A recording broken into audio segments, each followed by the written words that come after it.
Le livre du ciel, tome 22, 4 juillet 1927. L'offrande de la communion. Comment nos volontés sont les accidents en qui Jésus est multiplié. Comment l'âme qui vit dans la divine volonté contient la source de tous les sacrements. Je faisais mon action de grâce car j'avais reçu la Sainte Communion. Et je pensais en moi-même que je voulais l'offrir à tous les habitants du ciel, à chaque âme du purgatoire, à tous ceux qui vivent et qui vivront. Et non seulement à eux, mais je voulais donner mon Jésus sacramentel aux cieux étoilés, aux champs de fleurs, en somme à toute chose créée, de façon à lui rendre la gloire et le triomphe de ses œuvres. Mais en disant cela, je pensais, encore des bêtises, comment puis-je former autant de Jésus? C'est impossible. Et mon doux Jésus, se manifestant en moi, me dit, ma fille, tout comme dans l'hostie sacramentelle, il y a les petits accidents du pain, et ton Jésus se cache en eux, vivant et réel, et autant de Jésus qu'il y a d'hostie. De la même manière, il y a dans l'âme les accidents de la volonté humaine qui ne sont pas sujets à être consommés comme les accidents de ma vie sacramentelle, et par conséquent plus heureux et plus solides. Et tout comme la vie eucharistique se multiplie dans les hosties, ma divine volonté multiplie elle aussi ma vie dans chaque acte de la volonté humaine, qui plus qu'un accident se prête à la multiplication de ma vie. Tandis que tu faisais couler ta volonté dans la mienne et voulais me donner à chacun, ma volonté formait ma vie dans la tienne, et de sa lumière produisait ma vie pour me donner à chacun.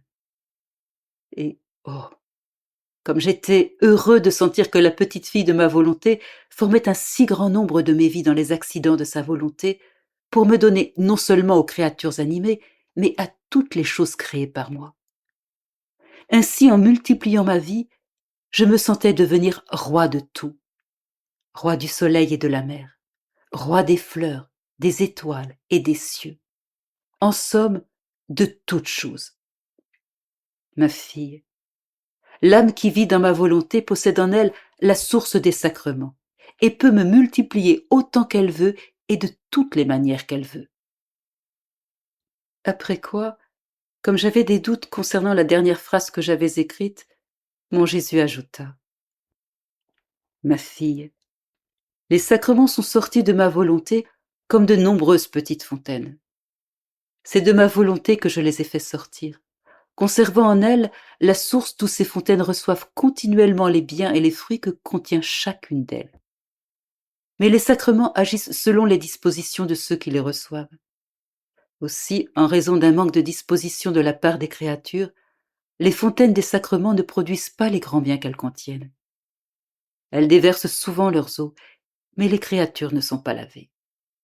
En d'autres occasions, elles les consacrent, leur imprimant un caractère divin et indélébile, mais malgré cela, les créatures ne semblent pas être sanctifiées. Une autre fontaine donne naissance à la vie de ton Jésus continuellement. Ils reçoivent cette vie, mais ni ses effets ni la vie de ton Jésus ne peuvent se voir en eux. Ainsi, chacun des sacrements a sa souffrance, parce qu'ils ne voient pas leurs fruits et les biens qu'ils contiennent dans toutes les créatures. Mais pour celle qui vit dans ma volonté, la laissant régner comme dans son propre royaume, et comme ma divine volonté possède la source du sacrement, faut-il s'étonner que la créature qui vit en elle possède la source de tous les sacrements avec tous les effets et les biens qu'ils contiennent? Et en les recevant de l'Église, elle sentira que c'est de la nourriture qu'elle possède, mais qu'elle prend pour donner une gloire complète à ces sacrements dont elle possède la source, et pour glorifier la divine volonté même qui les a institués, car c'est en elle seulement que sera la gloire parfaite pour toutes nos œuvres. C'est pourquoi j'attends avec tant d'impatience le royaume du Fiat suprême, car lui seul établira l'équilibre en toutes choses. Il donnera aux créatures tous les biens qu'il voudra, et il recevra la gloire qu'elles lui doivent.